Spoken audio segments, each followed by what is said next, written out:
I'm gonna start it off from the top again and explain it in a better way. A more like an easier for you to digest way. I'm gonna leave out a lot of things that don't deal with the situation that I'm explaining to you. So like family drama and all that. Or like, I'm gonna leave the important things. Nothing not pertaining to the crimes will be left out. This is my honest re-encounting of the events. So, I lived at the Abbott block where my neighbors they're all there for different reasons, mostly for drug addiction and mental health. I'm sure there are some people that are normal, maybe a family that's normal and is just very far below the poverty level and never made it up. But most of them, from what I've seen, have severe medical issues, are mentally ill, or are dealing with some type of drug problem. Whatever gets you Section 8. I lived in public housing. So, I was in there for a traumatic brain injury. And I got diagnosed bipolar 2 or 1. I'm not sure which bipolar, but I was diagnosed bipolar. And I got a traumatic brain injury that left me not able to, you can kind of see it now when I'm talking, but really hard to get a really good frame or paradigm grasp on reality. Pretty much all of my math, all of my school skills are gone. Math, reading, science, imagination, creativity, focus, all that's gone.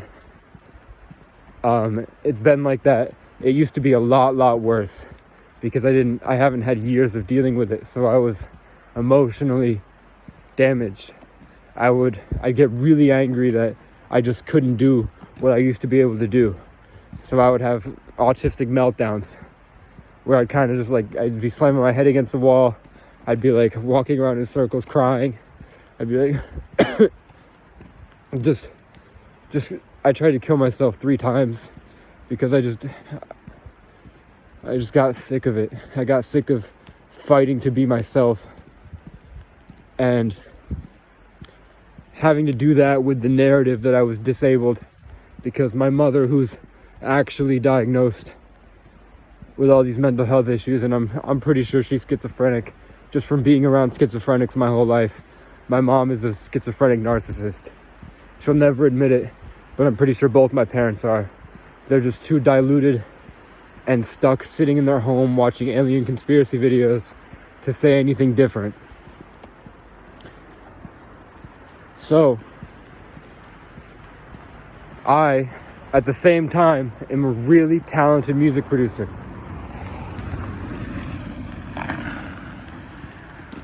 I went to school for it. I've been in music since I was a kid. I've always been a dreamer. I've always been just, my mind has always been my best asset and what's gotten me as far as it did in life. I've met almost all of my childhood heroes, and I've gone across the country, and I've been in places that somebody of my class and of my mental disability shouldn't be. I've been around highly successful, highly regarded people, and they look up to me because I made it there with an even harder struggle than they went through, and that's on God. So I think that even though I have all these disabilities, technically I think I'm still able to discern situations, and I have a good judge of character, and I still have a good head on my shoulders because I've worked on getting my memory back. I've met with neuroscientists. I've gone across the country to meet neuroscientists during COVID, and I've done just a lot of research and a lot of work waking up at 4 a.m. to catch the sunrise and get vitamin D and all the color spectrum, and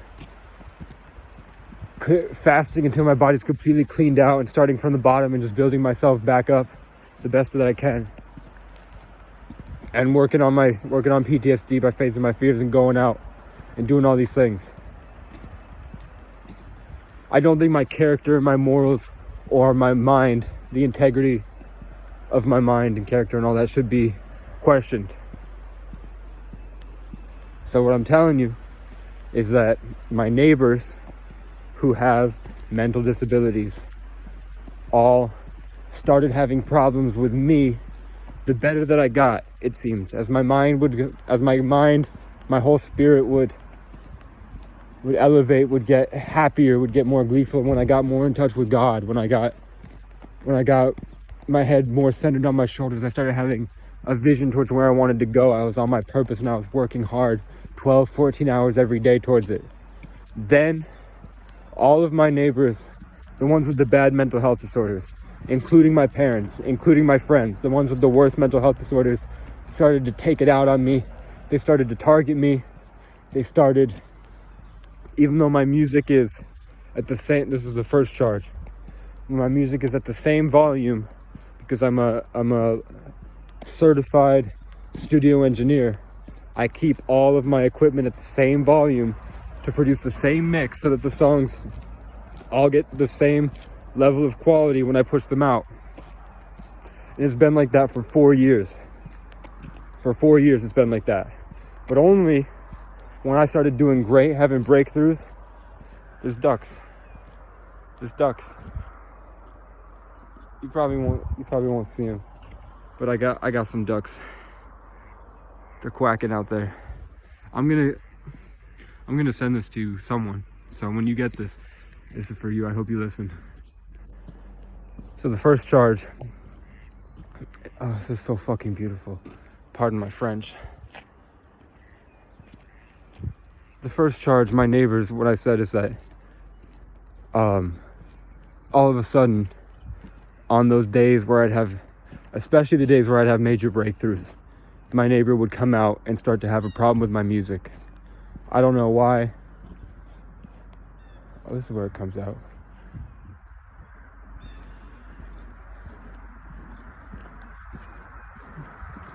So he'd knock on the door once. I'd opened it. He's like, turn your music down. And I'm like, I'll give you my phone number. And I just said, look, if you have a problem with it, I'll give you my phone number and you can text me like a little speaker emoji and turn it down. He's like, no, I don't give a fuck. Just turn your music down. But he didn't. He said it with a higher pitch in his voice. And I was like, okay, I'll turn my music down. And I did that night. But a week later, I turned it back to the same level. And he never had a problem with it for the next year or so. 6 months to a year. Then for the next 2 years, midsummer and early fall and around Christmas, he'd come out and have a problem with my music.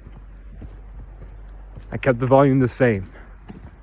I turned it down once, turned it back up a week later to put a song out. Just so, because my ears are used to it. My ears are used to the sound. He started to have a problem with it. He wouldn't message me, he wouldn't knock on the door. He just called the police directly. The police would show up. And I'd have this back and forth with Nancy. So over the next 4 years, or the next 2 years, it just slowly reworked the narrative that I was just some snotty kid that didn't listen to his neighbors and kept my music loud. Every time the police showed up, they'd just be like, can you turn your music down? And I said, okay, but you couldn't hear my music, so there's something to that, because it's on. I've got 2 mattresses against the wall. I've got blankets over the entire thing. You can't hear me scream in that room.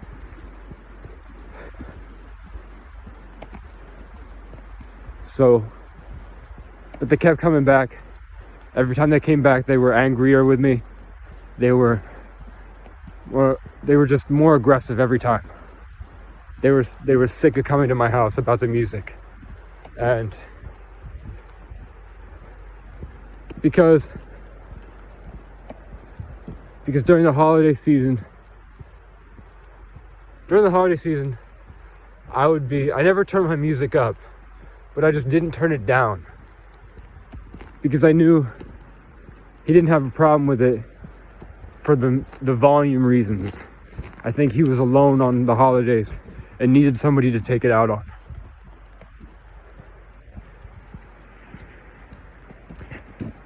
So that kept happening. At the same time, I had gotten better. You know, I had gotten to a more functional place than when I first got there. When I first got there, I was banging my head on the walls. I was huddling. I was writing notes on the walls and on the fridge because I thought that it was the only way my brain would remember it, because I just kept forgetting everything I learned as soon as I learned it. So I kind of covered my walls in paper of different reminders to keep my brain at a functional place so I could progress. And it was working. But I'd still have the autistic meltdowns. I'd still be huddled in the corner crying, paranoid, because I couldn't figure anything out. I was still just throwing whatever I could at the wall, trying to get something to stick. And around that time, COVID happened, and I started having psychotic breaks where I didn't know how to handle what was happening, and I was all alone. There would be days where I'd be in bed with my girlfriend, and I'd break. I'd get triggered into action. I'd pack up all my things. My girlfriend would be freaking out, like, "What are you doing?" And I'm like, "Trust me, we just got to do this." We'd pack up all our things. We'd get in the car, or I'd get on the road by myself on foot, and I'd just walk with all my camping equipment, my tools, everything I needed just in case the world fell. So that's, military people did it. Everybody did it. So you can call me crazy, but I think that was a global thing of everybody thinking that the world, they needed to pack, they needed to save food. They were worried about the world shutting down, because the world did shut down because there was a pandemic, a global pandemic. I only say that because people try to write my narrative for me since I was very young, coming up with two obviously schizophrenic parents that were in denial because they're narcissists, alone in the middle of the woods. I'd go to school as an only child and I didn't understand things. So people have tried to write my narrative for me since I was born. So I'm just explaining that.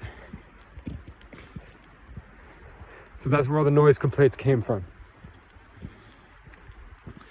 If you look at the dates and times, and if you still have the body cam footage, all the body cam footage is either me saying, "Okay, I'll turn it down." You can't hear the music.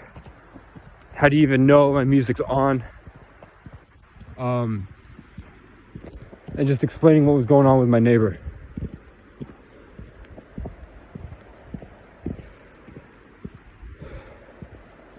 So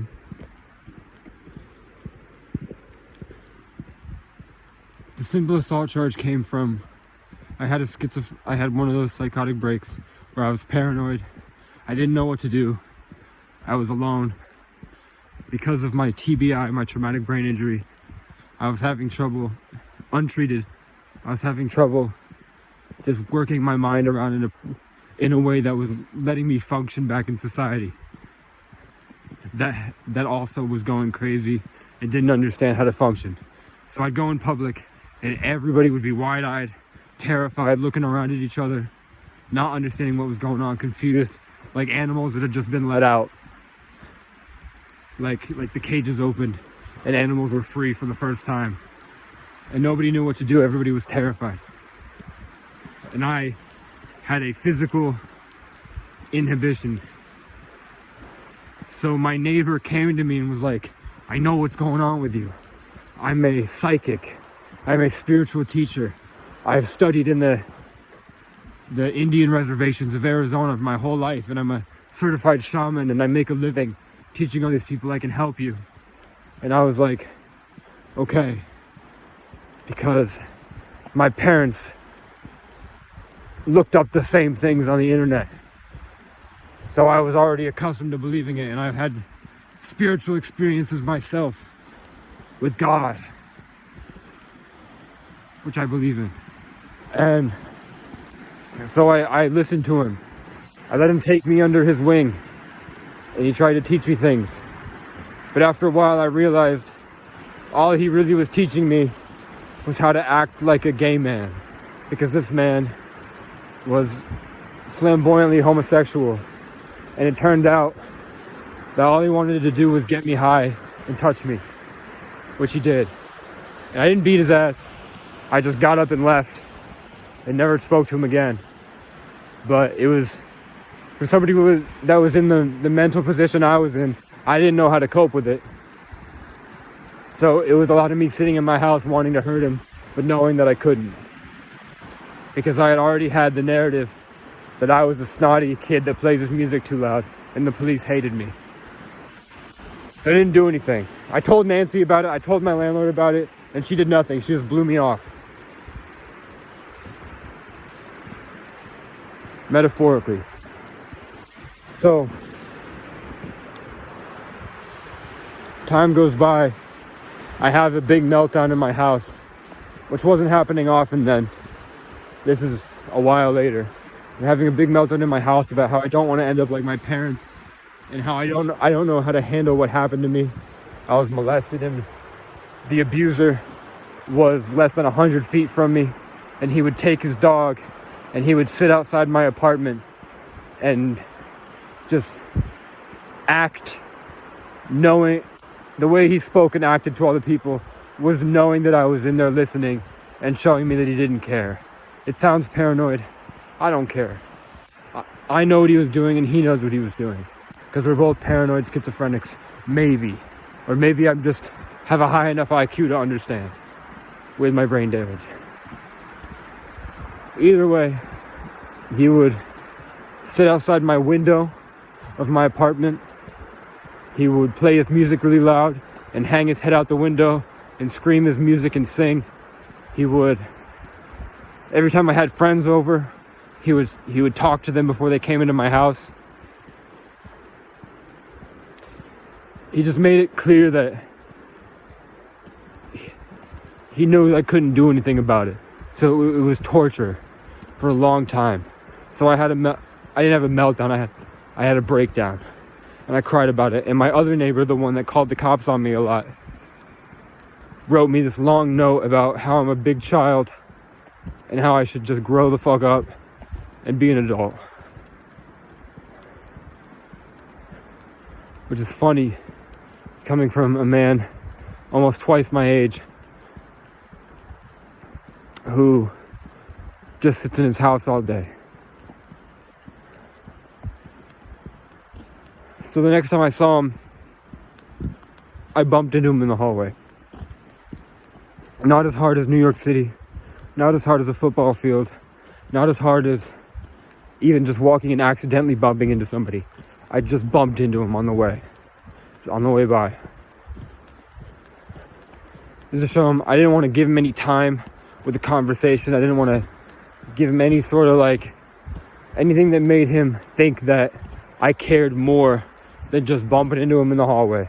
And I kept walking. This dude immediately huffs and puffs, goes into his house, calls the police. I go back to doing whatever I'm doing. I'm probably cleaning my house or taking the garbage out or just doing something to better my life, because that's all I do every day is try to better my life. So the police officer shows up when I'm taking out the trash or going to my car. Something I can't remember, but I'm going down to get something or put something outside. And the officer comes from up behind me. He's like, "Did you bump into your neighbor?" And I said, "Yeah." And he said, "Why?" And I said, I'm tired of having to deal with him not working with me. I might have said I'm tired of having to put up with his shit and not having him come to me like an adult.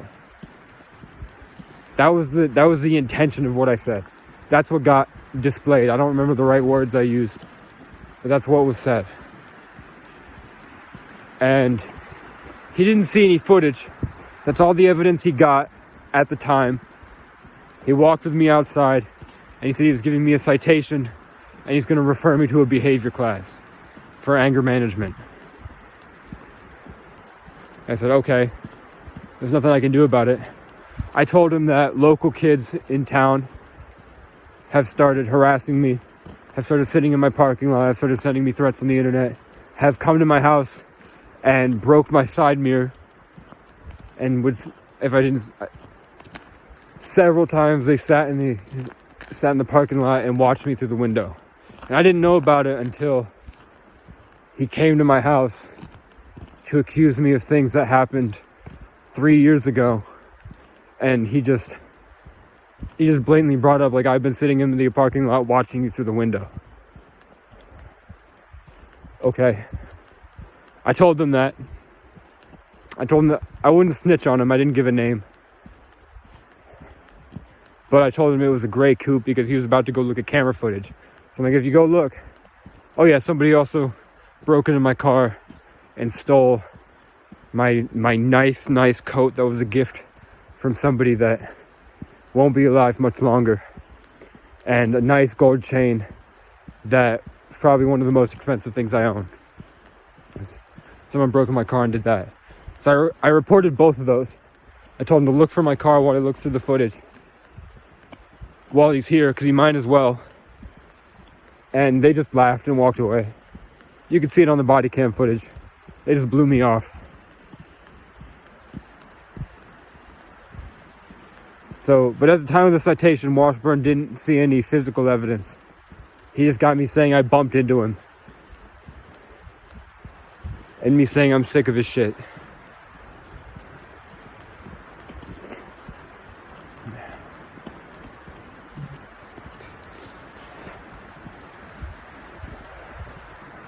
I couldn't make it to my court order because I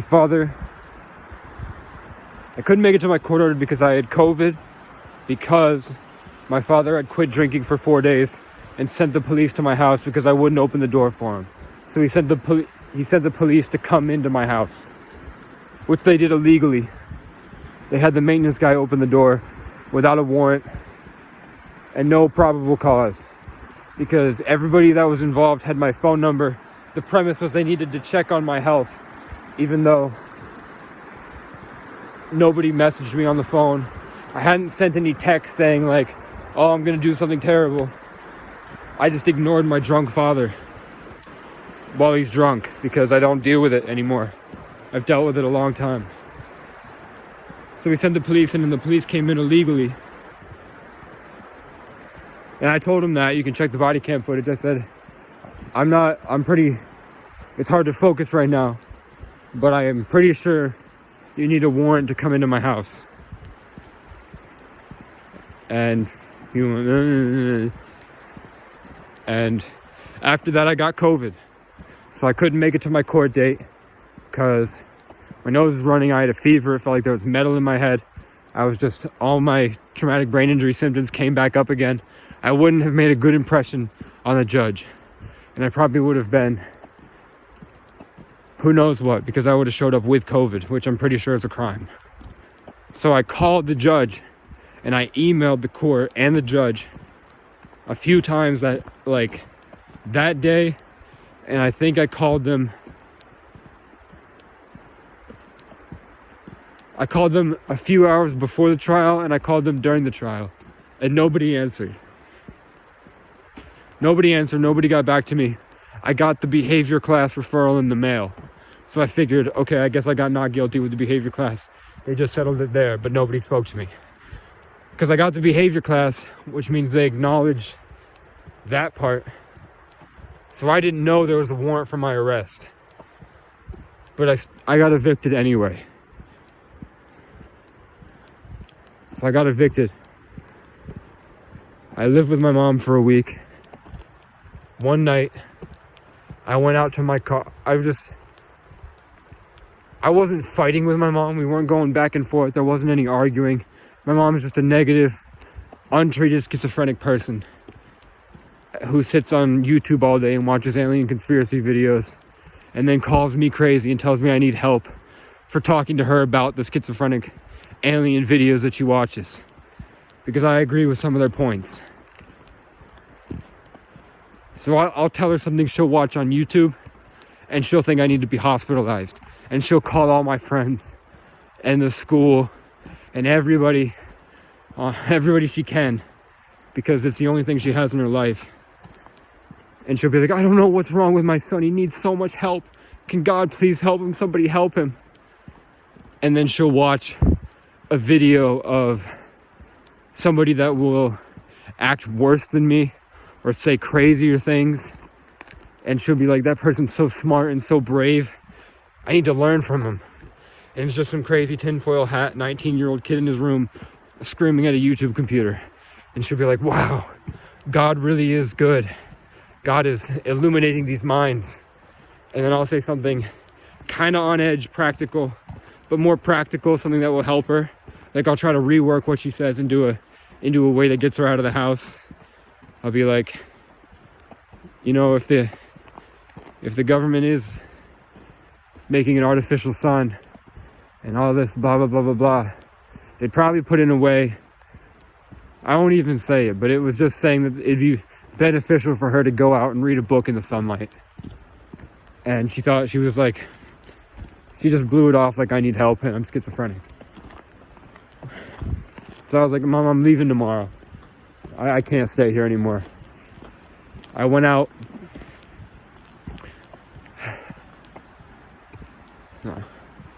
I went out, went for a walk for a few minutes, got my car battery out of my car because I needed to charge it, brought it back into the house, and the door was locked, and my mom was whispering, panicking on the phone. I heard her say, hurry. So I was like, Mom, are you okay? Like, I'm knocking on the door. Are you good? What's going on? I went, and she's just hiding, talking into the phone. I had a feeling she was calling the police because she's done this before. She did this 3 years ago, and 3 years before that, and 3 years before that, where the cops show up and I have to explain to them that my mom panics over nothing and that I'm a sane and rational human being that just wants to go to school tomorrow. And I'd get carted off to the government and sat in programs, and all sorts of terrible things happened to me.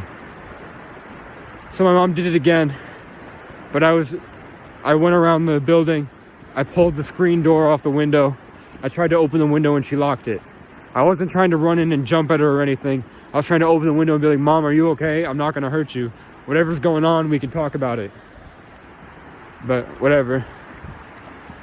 She locked both the windows. So I walked back to the door with the battery, knocked on the door. The police showed up and they looked at me like I had just killed someone. They looked at me, they didn't say anything. They just walked up to me like chin up, angry looking, eyes full of fear, like caged animals that were paranoid schizophrenics. You know, they looked crazier than anybody I had seen. And they're like, are you Casey O'Brien? And, you know, I've seen enough videos of cops killing black kids to know that when they talk like that, they're not going to do anything good. They're not going to talk to you and reason with you. They're just looking to check boxes off in their head to let them behave in a type of way. So I said, I'll give you my license, which is in the apartment. And then he lunged at me, grabbed my arm. I'm assuming he was going to start saying my Miranda rights, but I just backed up and put my hands up. And I was like, what are you doing? Get your hands off me.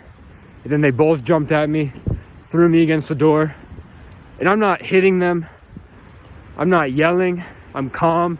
I'm looking them both in the eyes. And they're staring at me like I'm not even there.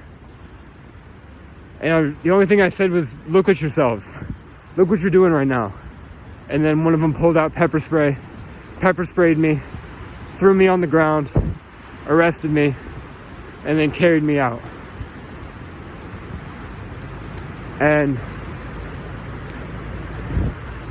the sergeant came and they washed my eyes out and they brought me in the station and they gave me 30 seconds to wash my eyes. Good morning. They gave me 30 seconds to wash my eyes. Good morning. I was practicing just then. They gave me 30 seconds. Look at the body cam footage. They gave me very little time to wash my eyes, and then they stuck me in a cell, and I had to spend the entire night because I tried to get them to let me wash my eyes again, and they said the lieutenant will get to you when he gets to you. And he never came. So I sat in the cell the entire night, putting the water under my eyes just like this with my hand, and then putting it in my eyes for the whole night. And it didn't work. It would come out of my hair and back of my eyes. I had rug burn on my whole body that it was getting out of my hair and going into my body.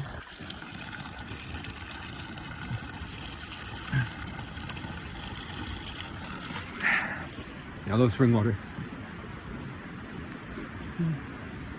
So in the morning, the cops showed up and they let me wash my eyes for another 30 seconds and brought me back in. But that's all they did, so it burned for another day.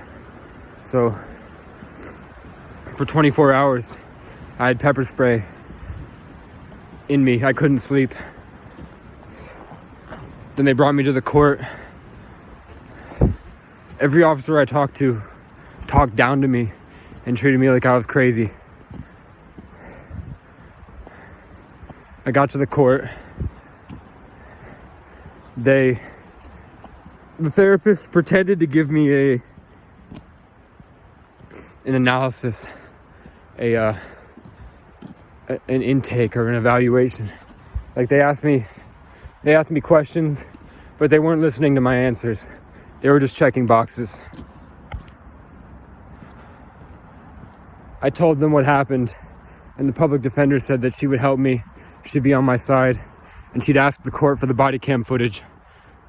I go up and talk to the judge, and the judge, the lawyer doesn't do anything she said she was going to do. She just said, we plead insanity, not guilty. And the judge was like, okay, done and done. Case closed. I asked, I'm like, can we look at the body cam footage? Because I know for a fact they didn't read my rights. And the charge was for disorderly conduct for a year. So that was the sentence they tried to put on me, was disorderly conduct and resisting arrest for a year. But there was no evidence other than I pulled the screen off the window. And I was 100% calm when the police arrived. So they had no proof other than my mother, who has a list of diagnoses and a list of false alarms to the police for a decade. Doing it again.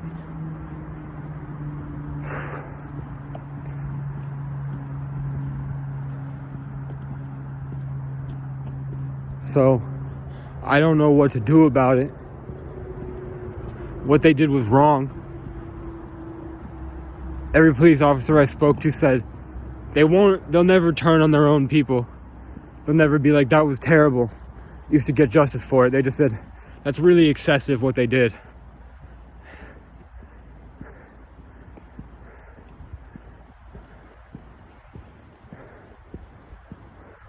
So I'd like the body cam footage. I just want to state for the record, it's fucked up that the parent, how my mom can claim to be a parent, but she watched her son get pepper sprayed and held down when she even said the next day what they did was wrong, and she was so pissed.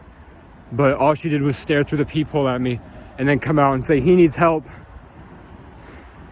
I don't need help. I've done amazing on my own.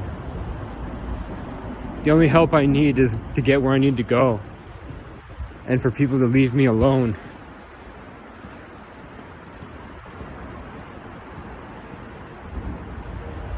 To reiterate, my neighbor has mental health issues and took it out on me when he was having a bad day.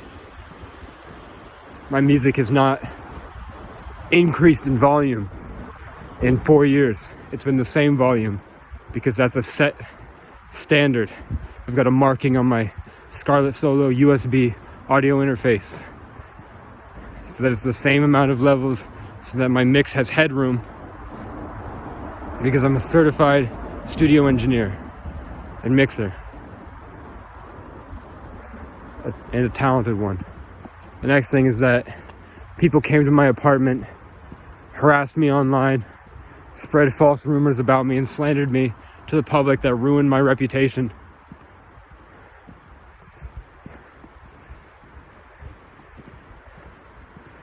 People came to my apartment, people robbed my car, people stalked me and watched me through the window 3 or 4 times in a month. And the only way that I got them to stop was to go there physically and get them to stop.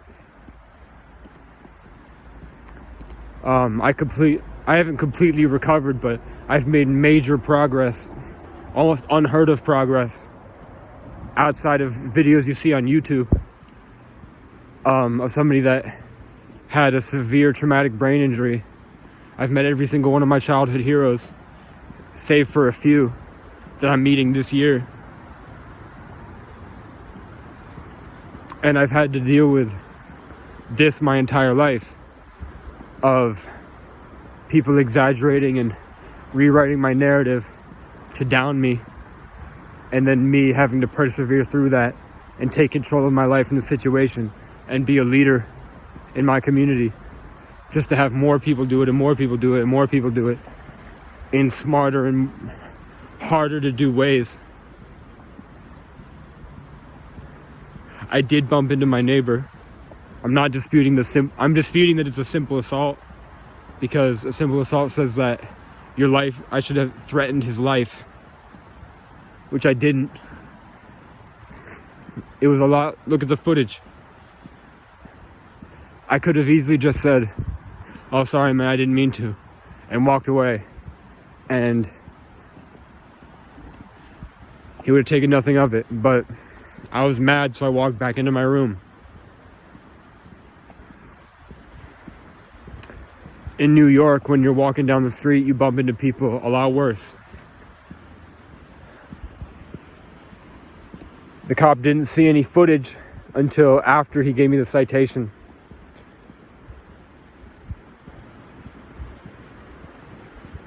And when I tried to report all these crimes and sexual harassment, he looked at me and then he just turned and walked away, which I'm pretty sure is illegal. A cop came into my apartment illegally, without calling or getting a warrant,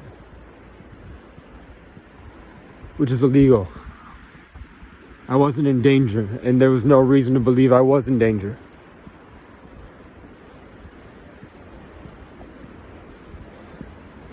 And then the police threw me down and pepper sprayed me, when the only resisting I did was telling them to get off me and holding my arms up like this. I didn't push them off me, I just held my arms up and was like, "Look at yourselves."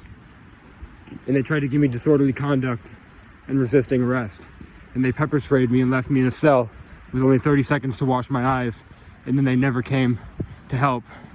So I had pepper spray through my whole body because the cops gave me burns and bruises down my whole body that got pepper spray in it. So I sat there for 24 hours like that. Nobody listened to me. People treated me just terribly. Inhumane. But they fed me, which was cool. There was one cop that gave me McDonald's.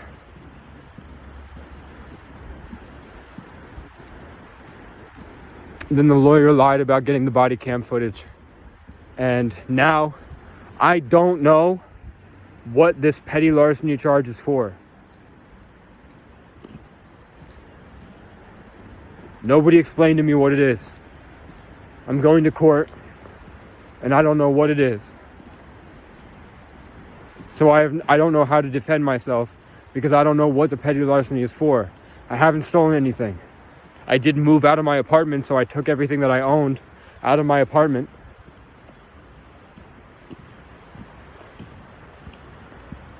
I didn't take anything from Nancy.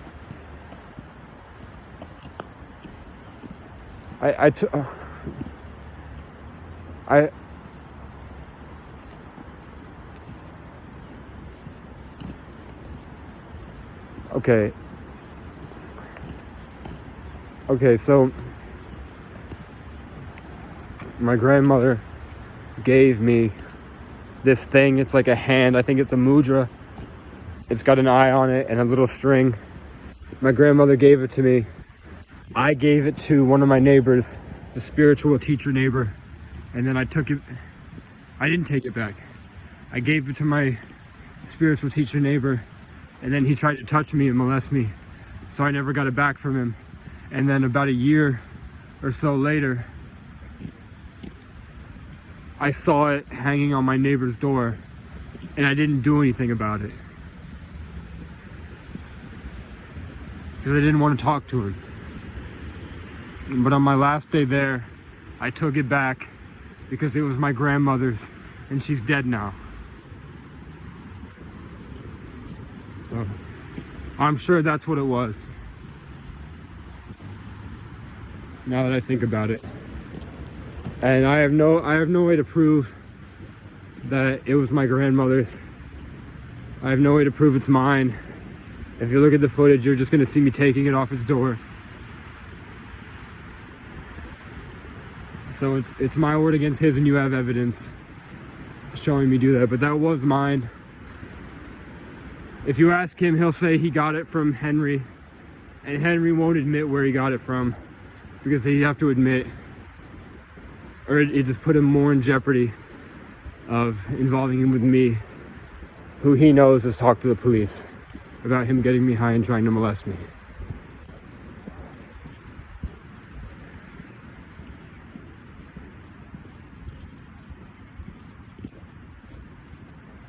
So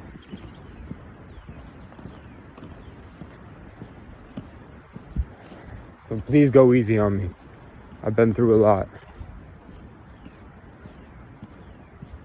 And it's $5 for that thing, I'm sure. If that's what it is. If it's not what that is, then knowing my neighbor, it's gonna come up soon anyway.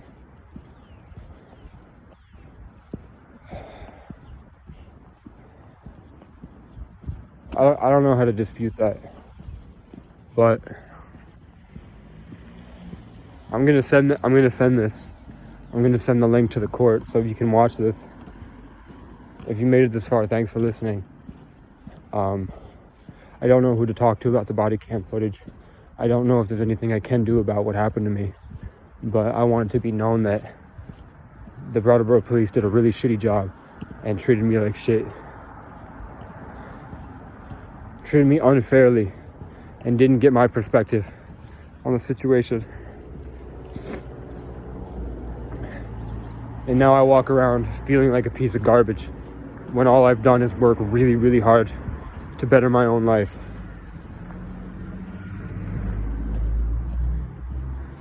Thanks for watching. Peace out. Look how bright the sun is. The sun's really bright, huh?